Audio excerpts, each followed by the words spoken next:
Hey, SPC 209, good morning, good afternoon, good evening, whenever time you're consuming this little bit of educational media. Welcome back. Today we're going to be discussing chapter 15 and 16, and we're going to call this Media Technology and Interpersonal Communications. Okay, we're going to take it all the way from the 15th century. We're going to go back to the 1400s. We're going to bring it up today, and we're going to talk about to a certain extent how our new digital communications technologies, how our social media are impacting our interpersonal communications to a certain extent for the better. Now, I know thanks to the wonders of YouTube, I just heard 4 of you say, okay, Boomer, tell me all about that.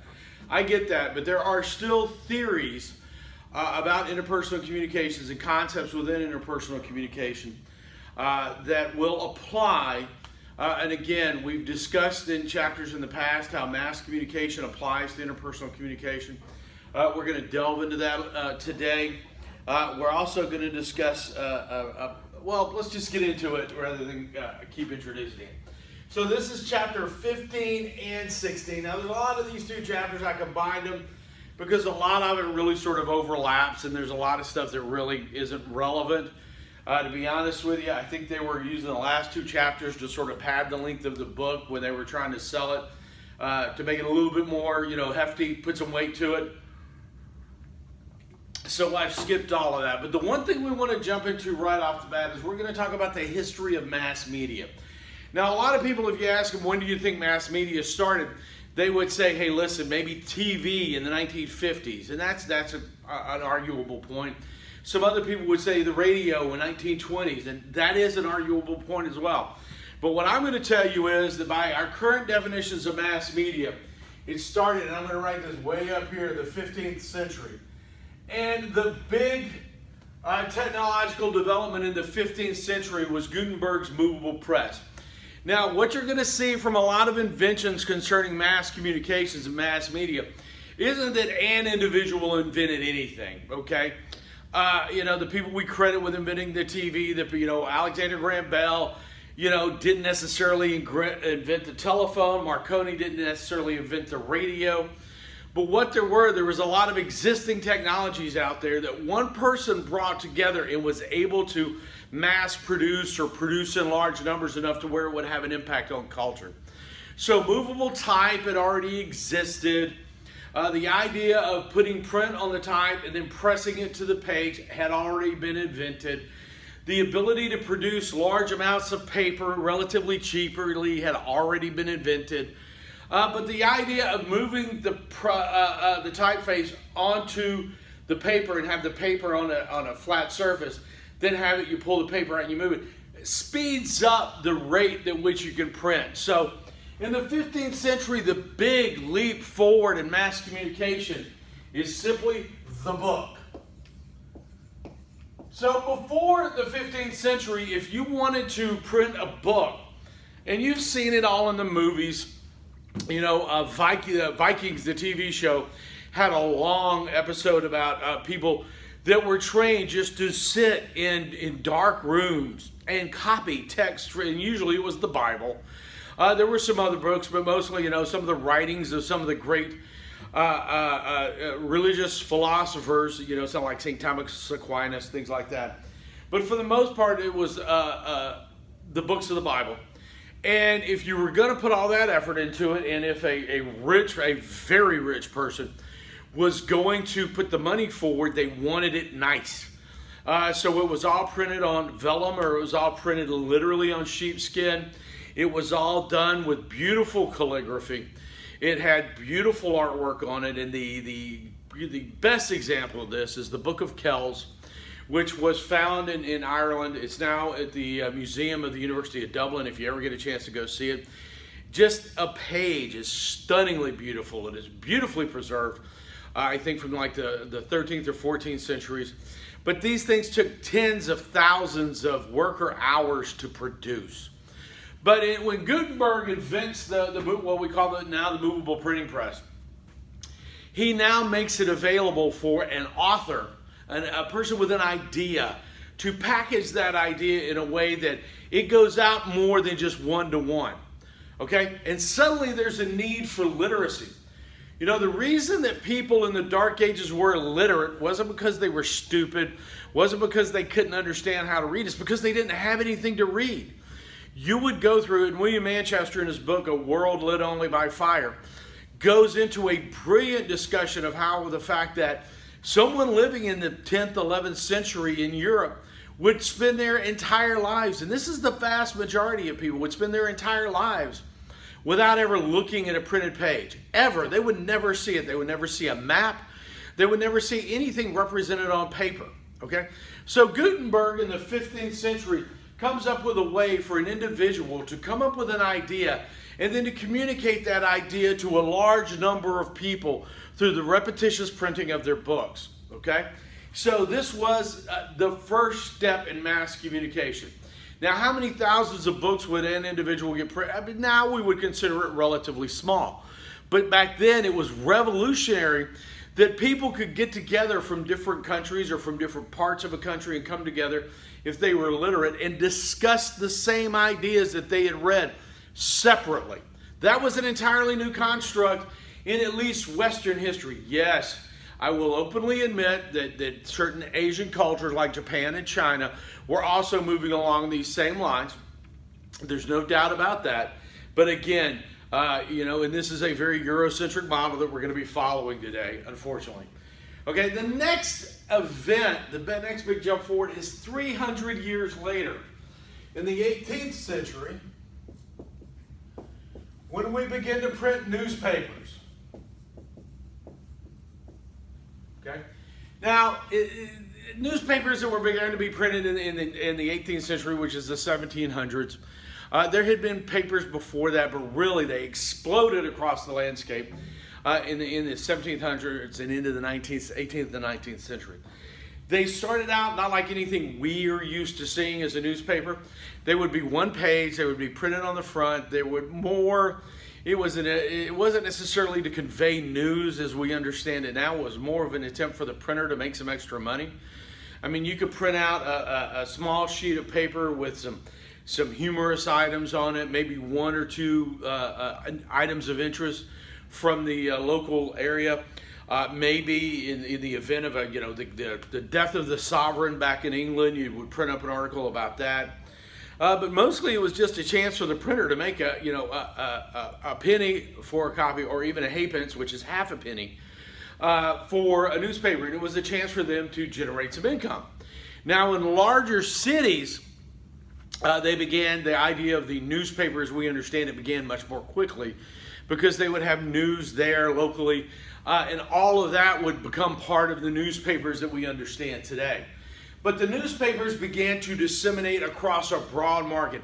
Literacy rates had gone way up. People could afford, had change in their pockets, and could afford to buy newspapers. They could afford to pay 2 or 3 cents for a pamphlet. Like Common Sense that, sort of drove the American Revolution forward. All of these were sold as pamphlets. They would take them to the printers, print them out, and then sell them for a pence, 2 pence, 3 pence, which is 1, 2, or 3 cents. So, 18th century newspapers, again, continue to widely disperse information across large areas all at the same time. So more and more people are beginning to have a conversation about news articles, about information that they've all gotten. So our next big leap comes about 100 years later, maybe 125, where we begin to print magazines. Now this really begins to take off here in the United States in the middle of the 19th century, the 1850s. By the Civil War, there were several prominent magazines in the United States that were widely distributed. Now this gives another opportunity to disseminate. You now are having multiple channels of dissemination. You've still got books going out, you've got newspapers going out, now you've got magazines going out. In magazines like Harper's Bazaar and magazines begin to become a staple in everyone's homes. The Farmer's Almanac prints once a year. It's not a book, it's a magazine. Is ubiquitous in almost every home in the United States. And again, the same thing is happening over in Europe. People sometimes forget that what we consider some great literature now was put out as serials. Charles Dickens put out many of his great novels, a chapter at a time in magazines, because nobody could necessarily afford a book, but having somebody like Charles Dickens in your magazine would increase the sales. So what we consider now high literature was actually serialized products for the magazines. Sir Arthur Conan Doyle wrote the Sherlock Holmes stories to be presented in a magazine format. And they were incredibly popular, and they had an incredibly huge cultural impact. When Moriarty apparently killed Sherlock Holmes in the Sherlock Holmes stories, Sir Arthur Conan Doyle had to go into hiding because there were mass protests. That's the impact magazines were having in from the mid 19th century well into the 20th century. So in the early 20th century, we're gonna pick a fairly random date, but it's arguable. Around 1920, radio reaches a saturation point, especially in the United States, to where it has become a cultural touch point. Okay, enough people have radios in their homes by 1920 to where we can say that it is now a cultural touch point. Everyone understands the radio. Everybody listens to the radio. Everybody begins to engage a mass culture, regional culture, national culture with more immediacy. One of the first events that goes into the category of where were you when, that everybody could tell you, hey, where were you when you heard about the attack on Pearl Harbor? The attack on Pearl Harbor started early in the morning, middle of the morning, DC time, East Coast time in the United States. Everybody had heard about it by middle of the afternoon. It went out immediately, and that was one of those events that happened almost real time for people. Culturally, it began to be a mainstay in 1933. President Roosevelt became president in election in 1932. He was inaugurated in 1933. He begins, and then at that time there were runs on the banks. The financial system was collapsing. Roosevelt understood the concept that he had mass culture on his side now. So he would do what were called fireside chats. Now there's a lot of pictures. If you Google fireside chat, you'll see President Roosevelt sitting by a fireside, by a hearth with a fire. That never happened. The concept of the fireside chat was developed by a New York journalist who said it was a fireside chat, and he was more thinking of the listeners sitting by their fireside. But in 1933, in his first fireside chat, fairly in the first couple of months of his administration, there had been multiple runs on the banks. The banking system was on the verge of collapse because everybody wanted all their cash now, and as we know, that's not how banks work. So President Roosevelt did his first fireside chat and just talked about how the banking system worked and about how no bank had all their money in cash assets all at once, and that we needed to be patient and we needed to, remain calm. And what a surprise. The runs on the banks stopped just based on Roosevelt giving about a 20-minute radio address. So in the early part of the 20th century, radio becomes key to our cultural identities. Well, 30 years later, in 1950, television begins to take that place. And it would be about 10 years before television really overran radio for where people got their entertainment and where people got their news. Again, television wasn't invented by a single person. The cathode ray tube and the transmission capabilities and all of that had been around for a long time. It just took people to begin to put it together. And the original ones were out there in the 1930s. Actually, President Hoover, way back in 1930, had done a TV broadcast. But it was another 20 years in 1950 before it got to a point where financially most homes could afford a TV. And as more people begin to buy TVs, more networks begin to start up because TV is now financially and entrepreneurially, people can make money off of it. So it begins to expand. So in 1950, you begin to have this mass culture. I mean, really, the identity of a mass culture where everybody is watching the same TV show. Everybody is watching this, listening to the same news. Again, we had 3 television news networks, and ABC didn't matter. ABC was the junior network, the Johnny-come-lately. Nobody watched that. It was CBS and NBC. John Chancellor on NBC and Walter Cronkite on CBS. And Walter Cronkite, for like 20 years, was the most trusted man in America. Everybody loved Walter Cronkite. So we were getting our news, we were getting everything from those limited sources. 2 things that were required back then. Number one, we did have a thing that the Federal Communications had called the Fairness Doctrine.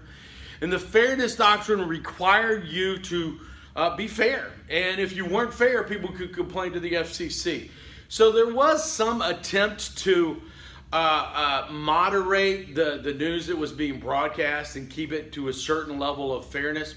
Was it totally fair? No, humans were involved. So obviously it wasn't. But there was some concept and some responsibility that the networks had, and that they took very seriously that we have a sacred trust to present the news and information. Okay? And we're going to talk about that a little bit later. So in the 1970s,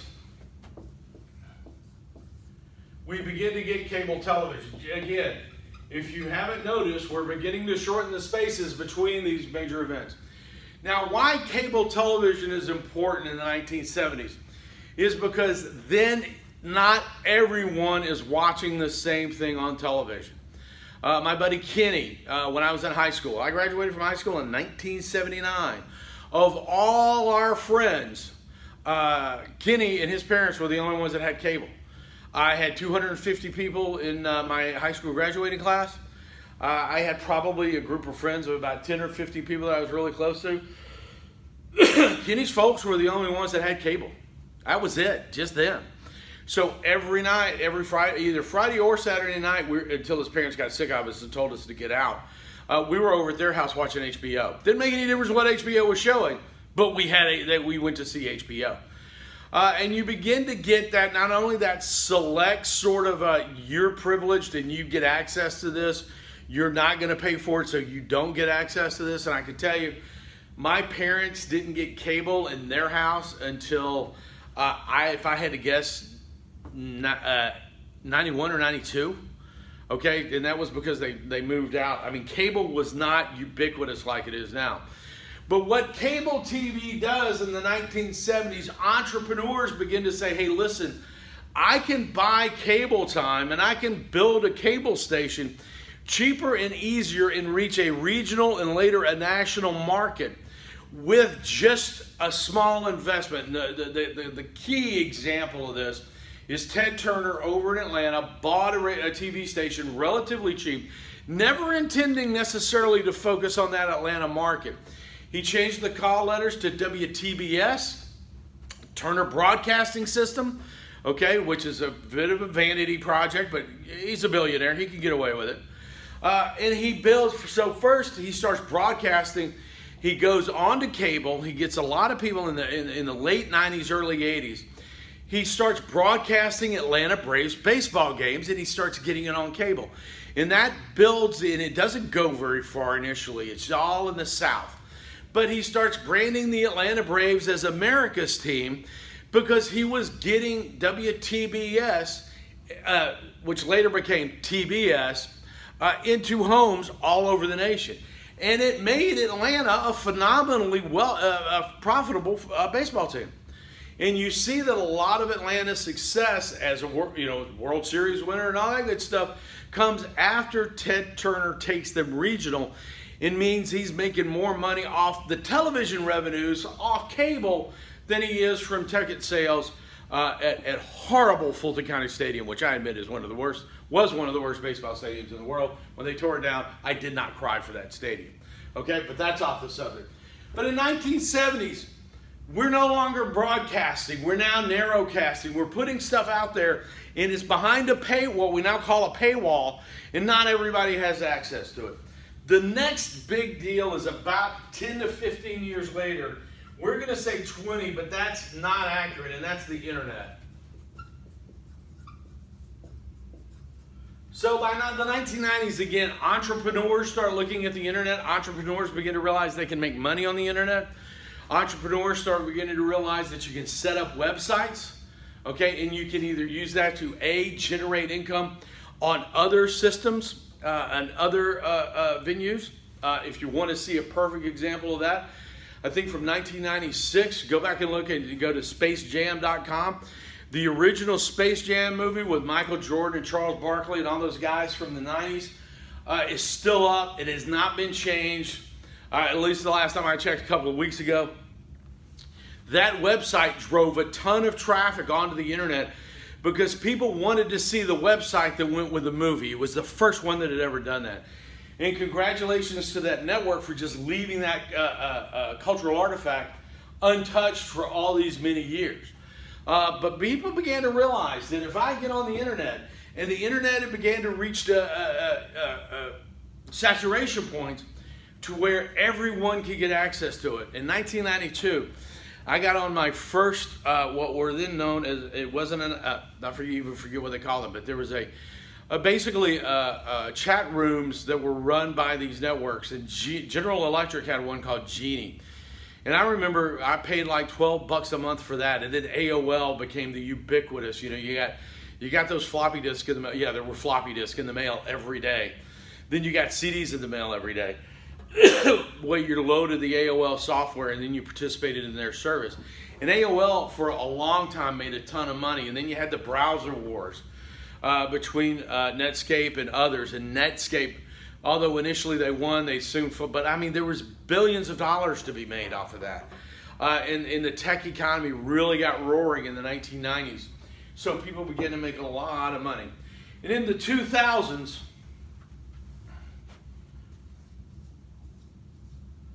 we have the streaming and digital culture.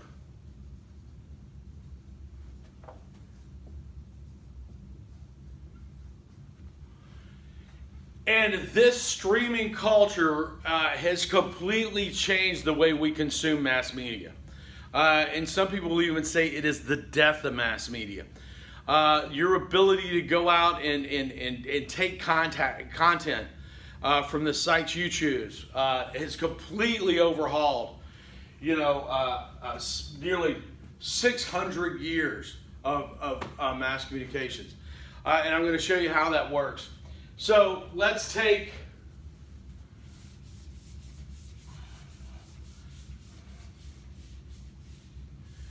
in mass media, we break down into two groups. We have producers and we have consumers. So we're going to jump into this at about 1970, okay? Just sort of as a random idea. In the 1970s, we had 4 TV networks. And say 4 is to be honest, let's not even put 4. We really had 3. Yeah, we had PBS. But PBS was mostly just considered educational TV. Nobody really, its saturation point, its ratings were horrible for its adult content. Mostly it was just Sesame Street and stuff like that. Electric Company, Where in the World is Carmen Sandiego, shows like that, where it really had impact. We had, again, mirroring these 3, we had 3 radio networks. ABC, NBC, CBS, there was a couple of others that were out there, but really, and what we consider now a radio network, they would just provide a small amount of content. Almost all your radio stations were locally run, okay? But you did have radio stations, so we're going to include those. But let's simplify this, okay? So basically you had a few key producers. Now over here in the consumer area, you had about 250 million consumers, okay? So the goal of the producers of mass content, television, radio, newspaper, magazines, books, was to reach as broad a cross-section of the available consumers as possible.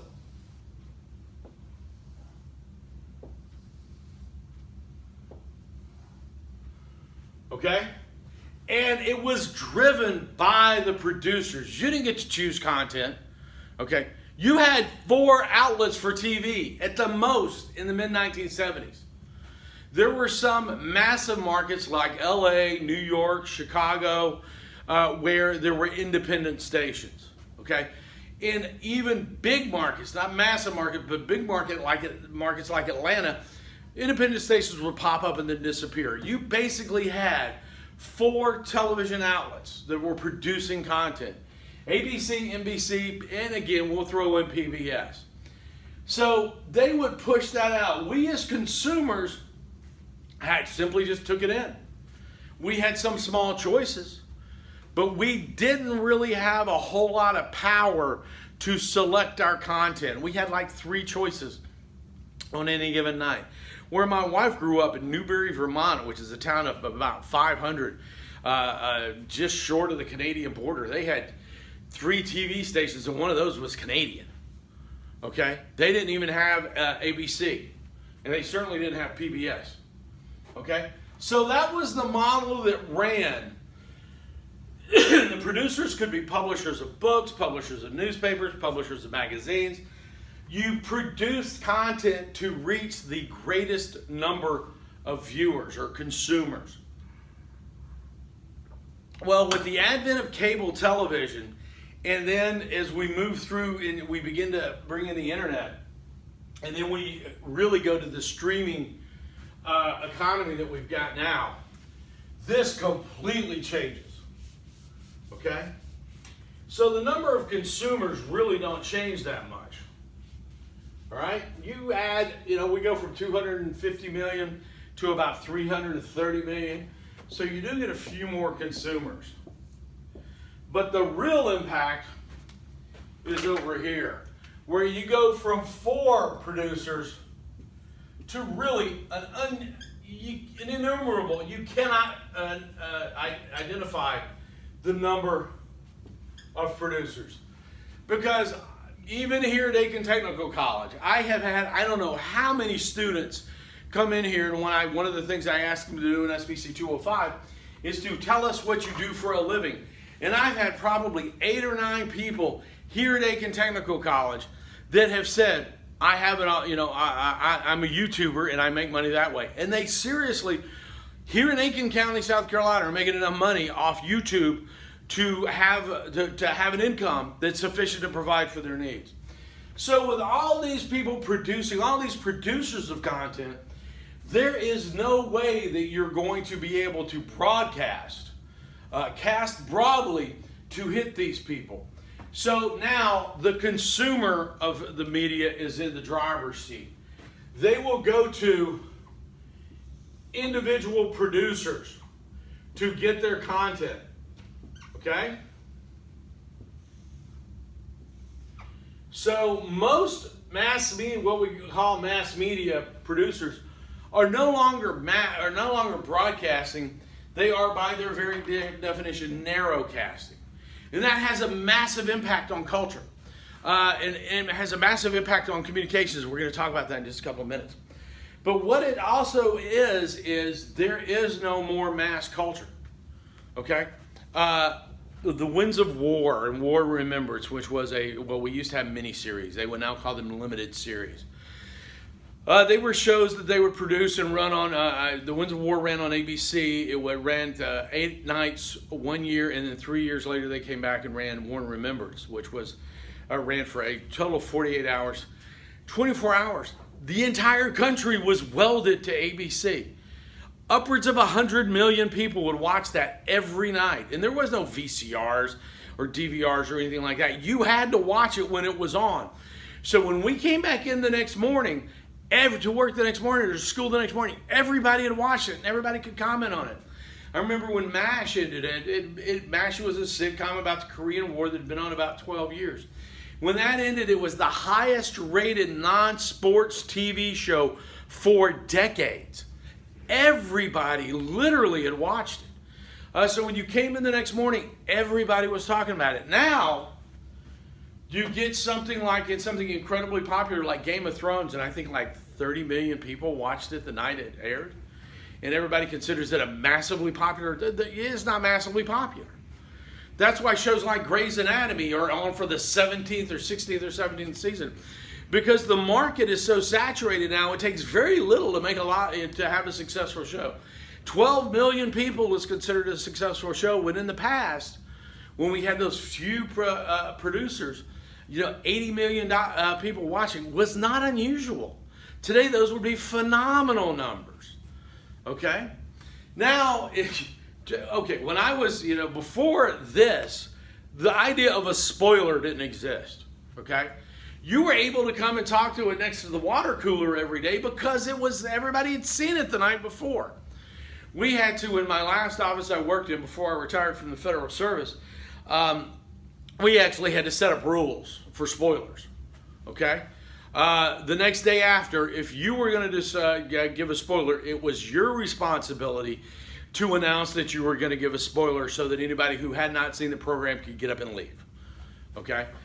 That was day 1 and day 2. Day 3 through 5, it was the responsibility of the person who had not watched the TV show to announce that they had not seen it. Please stop while I get up and leave. Okay? On day 6, if you hadn't seen it, the heck with you. We're discussing it because we're not waiting for you. And there was no obligation on our part to save you from spoilers. Okay? That is just how fractured our mass media culture has become. So let's talk about mass media before 2010, and some of this really still applies as well. We're going to discuss the functions of mass media, and some of these still apply. You're going to see how many of them don't, okay? And what the change has been. So the functions of mass media. The first function is information. Okay, November 1963, the world heard that President Kennedy had been assassinated from Walter Cronkite. He was on the air live, literally the entire nation was watching him. He announces early in the afternoon that President Kennedy has died. It's a very iconic moment where this stoic, non-emotional Walter Cronkite takes his glasses off and rubs his eyes to try to keep from openly weeping while he's doing the news. He recovered very quickly. But that information function where we get our news from, 2 or 3 key sources, and we're all working pretty much on the same set of facts all the time, was a standard. Now, we live in echo chambers. You watch MSNBC or you watch Fox News, and they give you what you want to hear. We go to websites that echo what we want to hear, for a large part. And there are tons of surveys out there to verify that the information we're getting isn't even the same anymore. Daniel Patrick Moynihan, who was a member of the House of Representatives and for a long time, said, you're entitled to your own opinion, but you're not entitled to your own facts. Now, in the information age we live in, we can go out there and cherry pick the facts we want to see that's going to reinforce it. And our challenge as well-informed citizens is to find information that challenges our ideas and our opinions. Okay? The next is an interpretation function.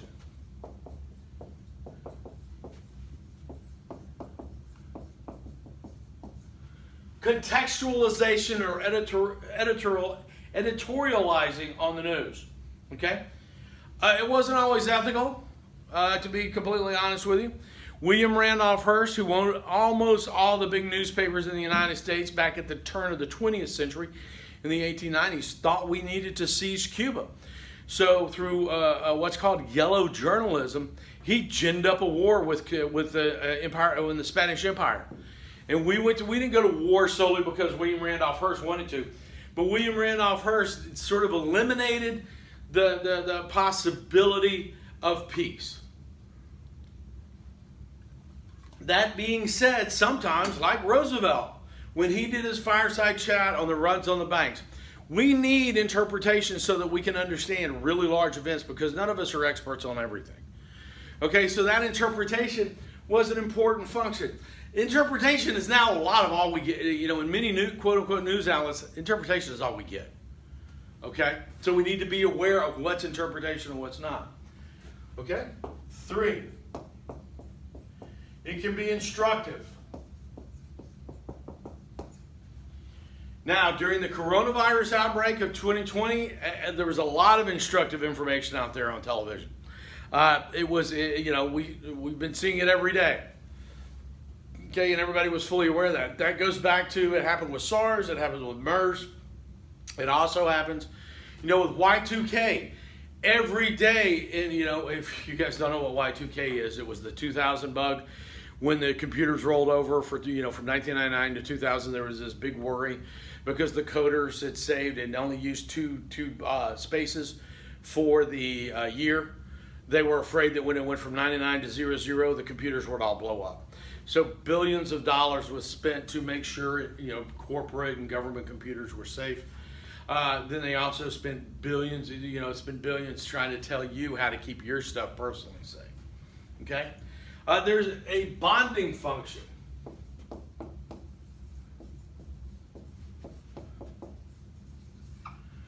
I remember when President Reagan was shot in 81, would have been 81. Everybody I knew, we packed around TV sets. And even if you didn't like the guy you were standing next to, that was okay. You weren't focused on that. When the Challenger, Space Shuttle Challenger blew up in 1986, I was at Auburn University, I was in graduate school. I remember hundreds of people just packed around relatively little teeny, what we would consider now tiny TV sets. And nobody cared about political. We were all bonded together all at once. 9/11 had the same impact. In fact, the cultural importance of this, in 1963, I've already alluded to President Kennedy's assassination. My first memory that I can actually pin to a time and date was I have a snapshot of a memory.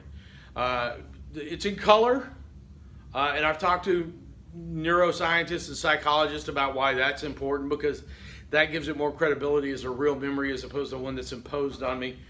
And I asked my mom to describe the scene. Where were we for President Kennedy's funeral?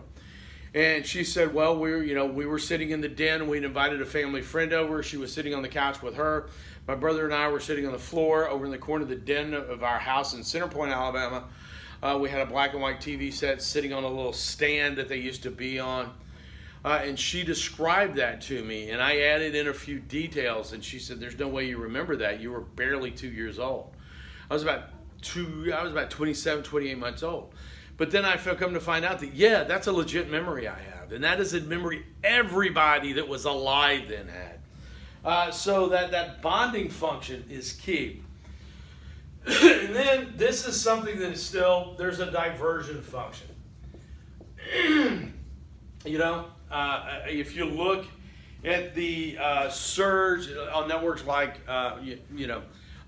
if you look at the number of superhero TV shows that are out there across the board, there's an entire TV network that does, I think, nothing but superhero shows. The importance of the Transformer movies, the billions of dollars that have been made off Fast and Furious, the most profitable movie franchise of all time. The billions of dollars that have been made in the Marvel, in the MCU movies. So just mass culture, mass media, providing us an opportunity to step away from our normal everyday lives. One other thing that we need to be aware of, excuse me there, is that mass media also performs a gatekeeper function. Now, what do we mean by gatekeeper? You can't access all information that's available. We haven't been able to do that for centuries, probably even millennia. You can't consume everything. In the past, mass media identified what was and was not important. Okay? It identified in 1968 that the war in Vietnam was incredibly important. It identified in 1973 that Watergate was incredibly important and ultimately resulted in a president resigning from office. In 2008, it identified that the housing market was incredibly important. But what's happening more and more now is that gatekeeping function is people are pushing, the producers are pushing certain information to consumers in order to try to attract them. Okay, so they're filtering the information instead of with all these different, you would think with all these different producers, we'd actually be getting a wider breadth of information, and that gatekeeper function would be falling down. But what we now know, and what a lot of surveys are beginning to show us is that gatekeeper function is even becoming even more important, because we're going to individual websites based on how they conduct that gatekeeper function. Okay, and is that gatekeeper function being done well? In a lot of cases, to be completely honest, it's not. Okay, there's a lot of information on all sides of all issues where we can find someone, a producer, that's going to tell us what we want to hear. Okay, and that gatekeeper function is becoming even more important, and there's a lot of self-serving interest on the part of the producers to make that gatekeeper function more continue to work. Okay? All right. Now, in general, we can all say that mass media has done pretty well by us. It's given us information.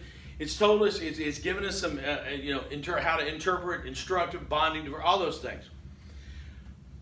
But is mass media controlled by too many people? Well, first of all, we can say mass media has been key in globalization.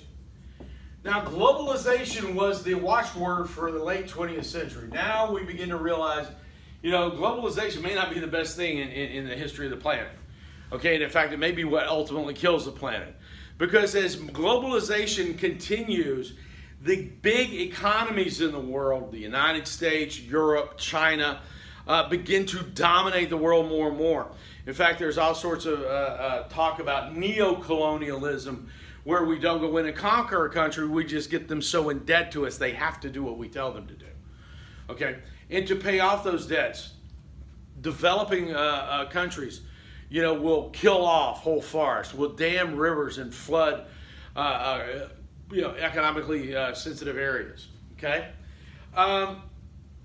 It's also led to political imperialism. Now, by political imperialism, that's either A, where a country will send an army to occupy a colony, or B, they will use political threats in order to maintain control of that, even though they are not technically an absorbed colony within an empire. Perfect example of that is what was known as the Warsaw Pact, Eastern Europe, after World War II. The Soviet Union, basically, they rolled in during World War II. They occupied Eastern Europe. They removed all the existing political structures. They installed their own over a period of about 10 years. Then they pulled most of their troops out, but they maintained control over the mass media functions in each of those individual countries. Okay? Then mass media is the singular tool of cultural imperialism.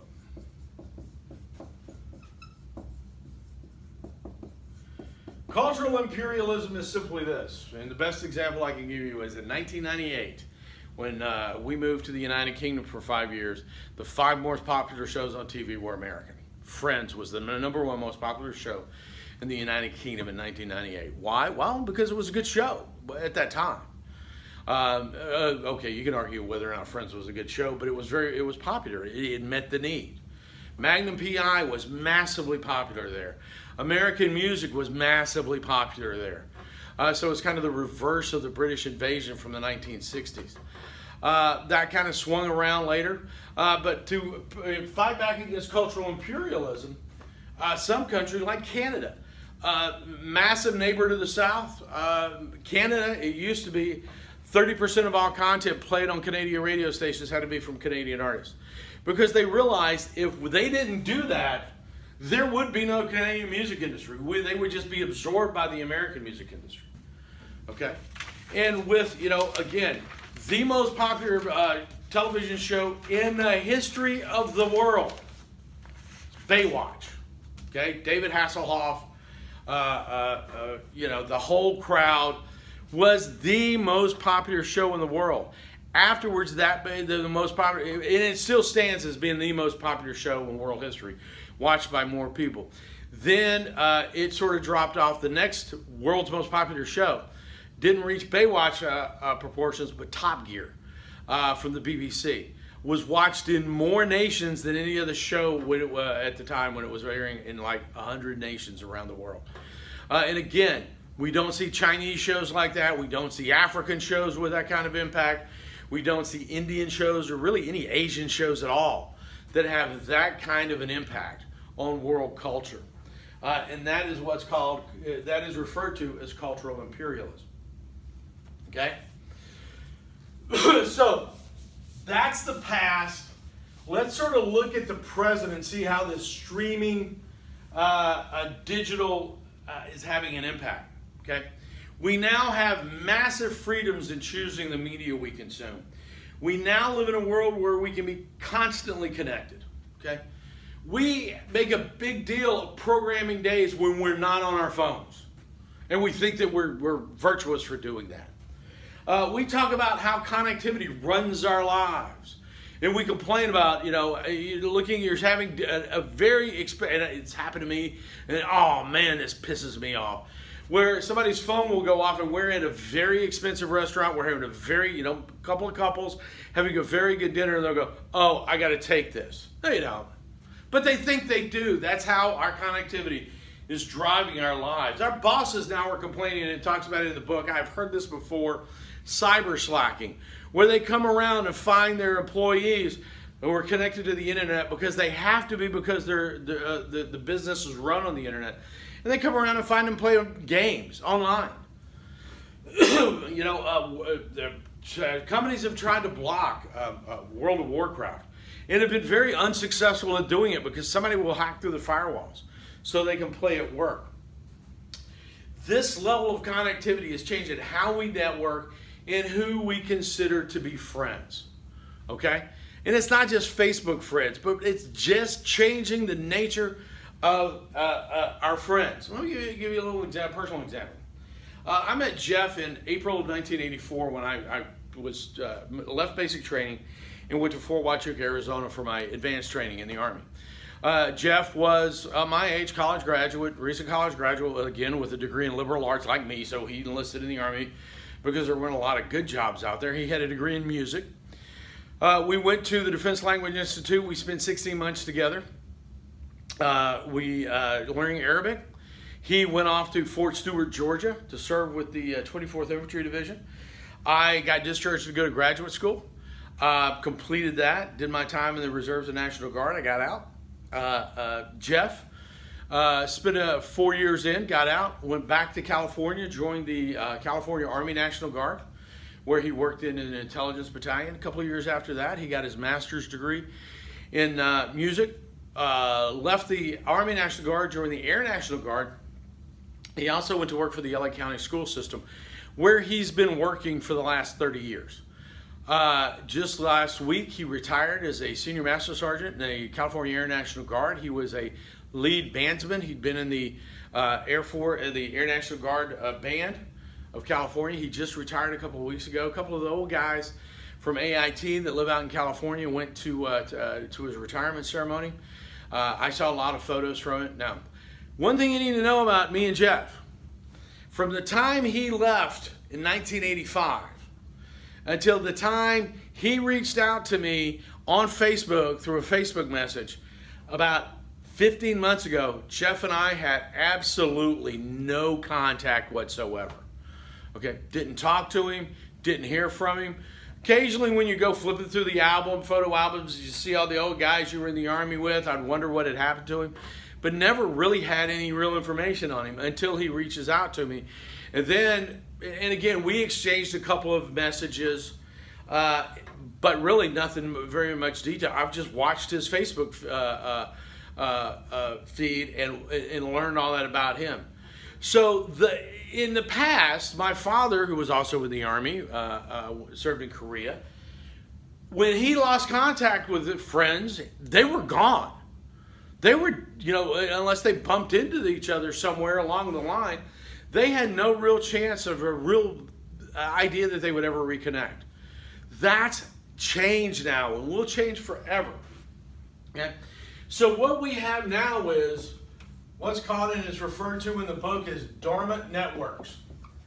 Okay? These are networks of friends, people you can call on for support that you don't actively engage with on a day-to-day basis, but you're still aware of and kind of up to date on what they're doing. A lot of times in the past we would rely on family networks for that. Okay, my mother was great at keeping everybody informed of what everybody else was doing. We don't have, that's not filling that function as much as social media is doing. Another key concept is branding. Now, we all know what branding is because we've heard a Kardashian or we've heard somebody from Real Housewives talking about, well, that's not part of my brand. But we brand ourselves every day, okay? We put out, a lot of surveys show that we put out posts on social media so that people will think certain ways about us, and it serves an interpretation function on how they should view us. Above and beyond that, we also decide who's going to be our friends or followers on social media and who we're going to follow based on how people will view us because of that. Okay, I've heard people say, I am not following that politician, even though I think they've got a lot of good stuff to say, because people won't like me for following them. And they'll come up and people will say, why are you following that guy? He's an idiot.